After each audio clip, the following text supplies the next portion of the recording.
अपनी ओरिजिनलिटी को ख़राब ना करें।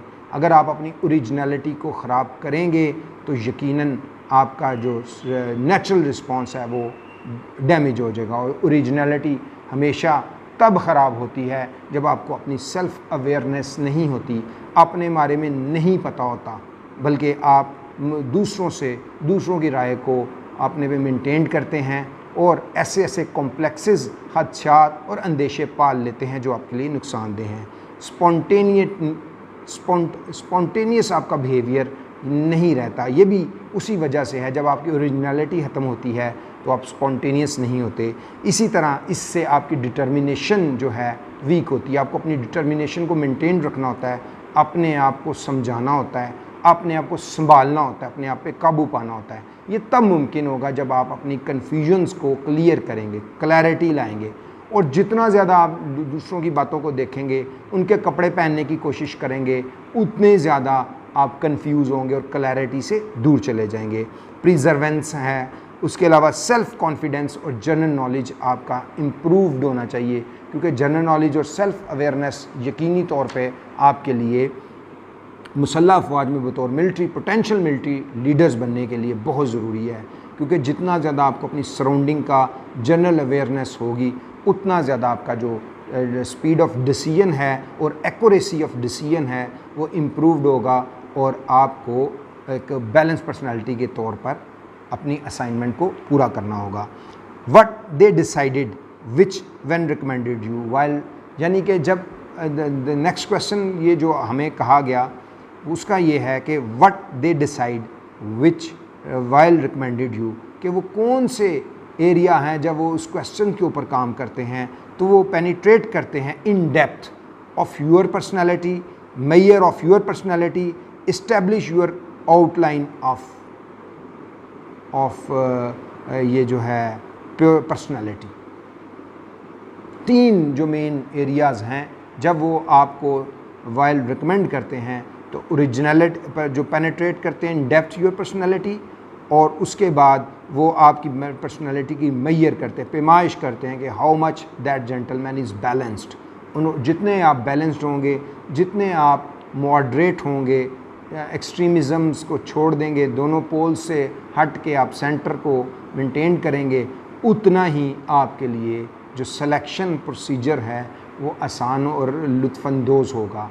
लेकिन अगर आप ट्रेनिंग एकेडमी से, डिफरेंट एकेडमी से, डिफरेंट जो सोशल मीडिया के ऊपर जितनी भी चीज़ें हैं उनको करेंगे तो यकीनन आप हर दफ़ा कंफ्यूज होंगे। जितनी इन्फॉर्मेशन कलेक्ट करेंगे उतने आप कंफ्यूज होंगे। जितनी कन्फ्यूजन से आप बाहर निकलेंगे, उसका तरीका ये है कि वो कहते हैं नीम हकीम हतरा जान, jack of all trade but master of none. हमेशा आप क्वालिटी का कंटेंट अपने पास रखें, बाकी हर जगह हर चीज़ को ना देखें, आपको यकीनन इसका फ़ायदा होगा और जो आपकी जो पर्सनालिटी की आउटलाइंस हैं वो बेहतर होंगी। आपको क्या चीज़ें अवॉइड करनी चाहिए? सबसे इम्पॉर्टेंट चीज़ जो आपको अवॉइड करनी है वो प्री कुक्ड जो आपने नोशंस हैं या प्री कुक्ड चीज़ें जो मगअप कर ली वो ख़त्म। हम बार बार इस बात को आपको रिपीट कर रहे हैं कि आप किसी की भी ना खूबियाँ लें ना खामियाँ लें, अपनी एक्चुअल खूबियाँ तलाश करें, अपने ऊपर काम करें, डिफरेंट सेशंस करें, बात करें, ताकि आपकी जो जितनी भी कन्फ्यूजन्स हैं उनको क्लैरिटी मिले। जब जैसे जैसे आप कन्फ्यूजन से क्लैरिटी की तरफ मूव करेंगे, आपकी पर्सनैलिटी बेहतर, ये खुद ब खुद ही सारे प्रोसेस ठीक हो जाएंगे। हम अक्सर ये कहते हैं कि आप एक जो आपका प्रोसेस है वो आपके इनसाइड है, आपके अंदर से ये वो प्रोसेस होता है, आपके अंदर से वो चीज़ जो रिफाइंड होके बाहर आनी है। तो जब ये सारी आपके अंदर से बाहर आनी है तो यकीनन आपने अपने अंदर को ठीक करना है। जब आपने अपने अंदर को ठीक कर लिया, क्योंकि अंदर जो आपका जुड़ा है आपके जहन से, आपके जहन में 3 इंपॉर्टेंट चीज़ें हैं जिसमें आपका इंटेलेक्ट अकल है, उसके बाद आपका माइंड है और आपका कॉन्शियस है, सबकॉन्शियस जो है वो उसके साथ है। तो जब जो भी बात आपका जो जहन है उसने सोच के अकल को दे देना है। अगर इल्म में आ रही तो अकल में आ रही, तो अकल में आ रही तो फैसला भी में आ रही होगा। डिसीजन, चूँकि अकल ने डिसीजन करना है और अकल जो है हमेशा मनफी और मस्बत दोनों जज्बों के साथ जुड़ी होती है। एक ही वक्त में उसको वो उसकी नेगेटिविटी भी बताई जा रही होती है, उसकी पॉजिटिविटी भी बताई जा रही होती है, उसके यकीन भी बताए जा रहे होते हैं, उसके ईमान भी बताए जा रहे होते हैं। तो प्री कुक जो नोशंस हैं उनसे बचें। Mug up of the things, WAT, वैट, टैट और ये जो जितने इवेंट्स हैं, मेरिट्स हैं, इनको रटें नहीं, इनको किसी से भी कॉपी पेस्ट ना करें, बल्कि अपने देखें। यही आपके ओरिजिनल पर्सनालिटी को और जो पर्सनालिटी का जो स्पॉन्टेनियस पर्सनालिटी होनी चाहिए, नेचुरल रिस्पॉन्स होना चाहिए, उसको डैमेज करेगी और यकीनन आप नॉट रिकमेंड हो जाएंगे। उसके अलावा सिंगल ट्रैक नहीं हो आप। एक स्टीरियोटाइप सिंगल ट्रैक वो लोग होते हैं जो एक ही चीज़ को लेके चलते हैं। आपके पास variety of thoughts, variety of imagination, आपकी जो थिंकिंग है उसको उसके अंदर मुख्तलिफ पहलुओं पे बात करने की, तो वो तब मुमकिन है जब आप आएंगे, आप बैठेंगे, बात करेंगे। हम जब तैयारी करवाते हैं तो मेरी जो सारी जो तैयारी की सिलेक्शन है वो सिर्फ बातचीत से होती है। कैंडिडेट को हम बातचीत से बात करते हैं, उसकी काउंसल करते हैं, उसको सीखने की कोशिश, उसको सिखाने की कोशिश करते हैं, उसको कहते हैं आप लिखो। हम वो चीज़ें नहीं करते। डिफरेंट अकेडमीज़ में आप जाते हैं, वो आपसे हैवी अमाउंट्स आपसे चार्ज करते हैं, आपको वो WAT और TAT और दीगर रिस्पॉन्सेस की आपको प्रैक्टिस करवाते हैं, आपको मेमोराइज़ करवाते हैं, मगअप करवाते हैं, तो वो आपका नेचुरल रिस्पांस डैमेज कर देता है। और यकीनन नेचुरल रिस्पांस डैमेज हो गया तो आपका हो गया। स्टीरियोटाइप बिहेवियर नहीं करें, वैरायटी लाएं। सिर्फ मुसल्लह फ़ौज की सिर्फ एक चीज़ को ना देखें, आप उसके बतौर ऑर्गेनाइजेशन देखें, बतौर वे ऑफ लाइफ देखें, आप उसके जो डीलिंग्स हैं उसको देखें, उसकी जो सर्विसेज टुवर्ड्स द नेशन है उसको देखें, ग्रुप के अंदर वो कैसे काम करते हैं, वो असाइनमेंट्स को कैसे पूरा करते हैं, वो क्या सोचते हैं, उनका गुफ्तगू करने का अंदाज़ क्या है। तो ये सारी चीज़ें वैरायटी में लाएं। आप पूरी सोसाइटी की जितनी भी वैरायटी है उसको सामने लाएं, एक सिंगल ट्रैक पे आप काम नहीं करें। और सुपरफिशियल पर्सनालिटी से बचें, जैसे सुपरफिशियल थिंकिंग है, विशफुल थिंकिंग जिसको आप कहते हैं। और अक्सर हमारे जो आज के नौजवान हैं ये विशफुल थिंकिंग का शिकार हो जाते हैं। ये अपने आप को इन पर्सनालिटी की जो एक्चुअल मेजरमेंट है वो अपनी नहीं करते, बल्कि उसको या तो अंडर एस्टिमेट कर देते हैं या ओवर एस्टिमेट कर देते हैं। जब अंडर एस्टिमेट करते हैं तो वो मायूसी का शिकार हो जाता है, दुखी हो जाते हैं, हालात का रोना शुरू कर देते हैं। जब ये इसको ओवर एस्टिमेट करते हैं तो खुशफहमी का शिकार हो जाते हैं। विशफुल थिंकिंग, अपने आप को सुपर ह्यूमन समझना शुरू हो जाते हैं और ये समझते हैं कि जी ये हमारा हक था, ये हमारा प्रिविलेज है, ये हमारा इस्तेहकाक है, हमें मुसल्लह फ़ौज का हिस्सा होना चाहिए। तो इन चीज़ों से आपने अवॉइड करना है। आपको किन चीज़ों पे यकीन होना चाहिए, जो आपके बिलीफ सिस्टम में होना चाहिए before going to for ISSB या ज़िंदगी किसी भी शोबे में आप जाने के लिए, आपकी पर्सनालिटी में ये चीज़ मस्ट होनी चाहिए, ताकि आप एक भरपूर शख्सियत भरपूर ज़िंदगी गुजार सकें। एक अच्छी शख्सियत के तौर पे आप ज़िंदगी गुजार सकें, ना कि आप परेशान रहें, आप अपने आप को भी अंडर एस्टिमेट करें या ओवर एस्टिमेट करें, बजाय कि आपको एक अच्छी और बैलेंस पर्सनालिटी, जज्बाती तौर पे आपका तवाज़ुन होना चाहिए। तो उसके लिए आपकी जो शख्सियत है उसमें सबसे अहम बात है अल्लाह रब्बुल इज़्ज़त पे आपका यकीन रासिख होना चाहिए। अक़ीदा तौहीद पर आपका जो यकीन ईमान है वो भरपूर होना चाहिए। अल्लाह वहदहू ला शरीका लह, हर चीज़ का इख्तियार अल्लाह के पास है। आप चाह भी नहीं सकते अगर वो ना चाहे, तो आप कर भी नहीं सकते अगर वो आपको मदद ना करे, आप जी भी नहीं सकते, आप सांस भी नहीं ले सकते, आप कुछ भी नहीं कर सकते जब तक कि अल्लाह रब्बुल इज़्ज़त की आप मदद और उसकी पनाह में ना जाएं। तो सबसे पहले आपको इस बात पे यकीन होना चाहिए कि जो मेरा रब है, मेरा ईमान है, वो अल्लाह पे पुख्ता है। हर काम में अल्लाह के मसलहत है, ना मेरी कुव्वत है, ना मेरा इरादा है, ना मेरा इख्तियार है, मैं कुछ भी नहीं। मैं हर काम, हर अमल, देखना, सुनना, बोलना, सोना, चखना, खाना, पीना, चलना, बैठना, पढ़ना, लिखना, हर काम मेरा मेरे रब की रज़ा, उसकी रज़ामंदी के साथ जुड़ा है। तो ये आपका ईमान होना चाहिए।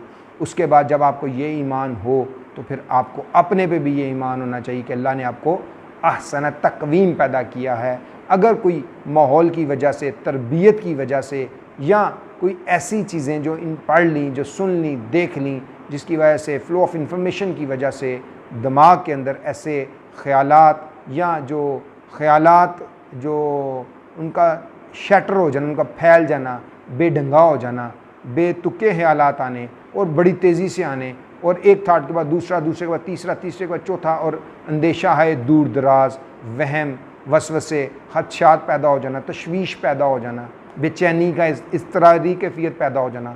तो ये यकीनन जब आपको अल्लाह पे मुकम्मल ईमान होगा तो ये सब ख़त्म हो जाएंगी और आपको अपने पे यकीन होगा। वर्क हार्ड करना है, आपने मेहनत करनी है, मेहनत के साथ आपने अपने रवैये को बेहतर करना है, क्योंकि मेहनत से ज़्यादा आपका रवैया अहम है कि आप किसी भी मौके पे किस तरह का बर्ताव करते हैं। ये जो आपका बर्ताव है, ये आपका behaviour reflection of your mind है और आपके रवैये की वजह से है। अगर आपका रवैया अच्छा है, आप मुतमिन हैं, कहा जाता है कि आपके जो इल्म है वो इखलाक की कमी पूरी नहीं कर सकता। आप कम इल्म है लेकिन आप बद अखलाक हैं, आप माशरती तौर पर खुशहाल अच्छी ज़िंदगी नहीं गुजार सकते, आप भरपूर ज़िंदगी नहीं गुजार सकते। अगर आप जो ज़हनी तौर पर यानी इखलाकी तौर पर आपका अखलाक बहुत बुलंद है, आप बहुत अच्छे हैं, आप लोगों के साथ खंदा पेशानी से मामलात को दरगुजर करते हैं, लोगों के कामों में आसानी करते हैं, उनको खुशियाँ बांटते हैं, उनसे मोहब्बत का इजहार करते हैं, तो यकीनन इसका मतलब है आपका अखलाक बुलंद है। तो आप यकीनन एक अच्छे और फ़ाल शहरी और भरपूर ज़िंदगी गुजार रहे हैं। लेकिन अगर आपके पास डिग्रीज़ हैं, आप PhD हैं, आप फ़िलासफ़र हैं, लेकिन आपका जो अखलाक है वो बद है, तो वो आपका इल्म जो है वो आपके बद अखलाकी को कभी भी नहीं छुपा पाएगा, आपको कभी भी वो भरपूर ज़िंदगी नहीं देगा। आपकी ज़िंदगी जो है, भरपूर ज़िंदगी का दारोमदार आपके अखलाक पे है।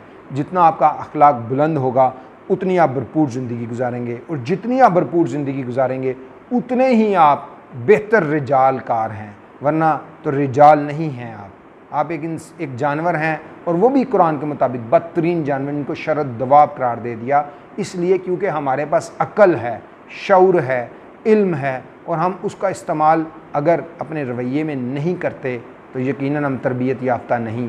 जब हम तरबियत याफ्ता नहीं हैं तो फिर हम जानवरों से इसलिए बदतर हैं कि जानवर तो किसी न किसी अपनी जो उनकी कमज़ोरी है, फिटनेस फॉर द सर्वाइवल, कि उनको जीने के लिए खाना है। शेर अगर पेट भरा हो तो शेर शिकार भी नहीं करता, भूखा शेर ही शिकार करता है। जानवर जो हैं, जो बड़े खूनहार दरिंदे जिनको कहा जाता है, वो सिर्फ अपनी इश्तहा जो खाने पीने की जिबिल्लत है उसको पूरा करने के लिए शिकार करते हैं, भूखा शेर शिकार नहीं करता। तो इसलिए आपको अपने ज़ात पे भरपूर इत्मीनान होना चाहिए, वर्क हार्ड होना चाहिए, परफॉर्म, आपको ज़िंदगी में सिर्फ परफॉर्म करना है। नताइज की ज़िम्मेदारी आपकी नहीं है, वो अल्लाह की ज़िम्मेदारी है, आपको काम करना है।